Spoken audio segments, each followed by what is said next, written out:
बीच cylinder जो है वो देखो,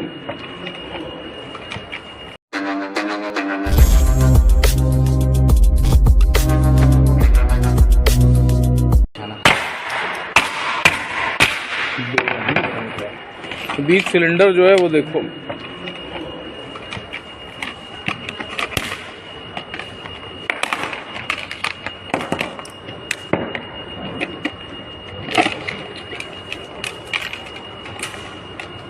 ऊपर नहीं, इसी सिलेंडर में ये है।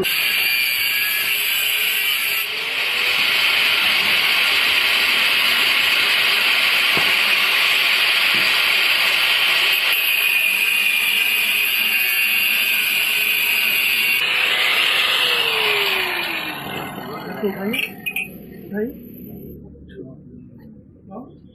मिल गया। और उसको पलटिए, जूम कर लो उसको। ना ठीक है, उसको पलटिए, पलट के देखिए निकल जा रहा है तो फिर लंबाई से काटना पड़ेगा। चलो एक और है, उसको भी निकालिए, इसको भी निकालिए। तो दीजिए किसी चीज से ऊपर के तो मिस्त्री ऊपर चढ़ेगा। निकल कोई पिलास है, कोई टूल हो तो पकड़ के उसी से ऊपर ले रहे हैं।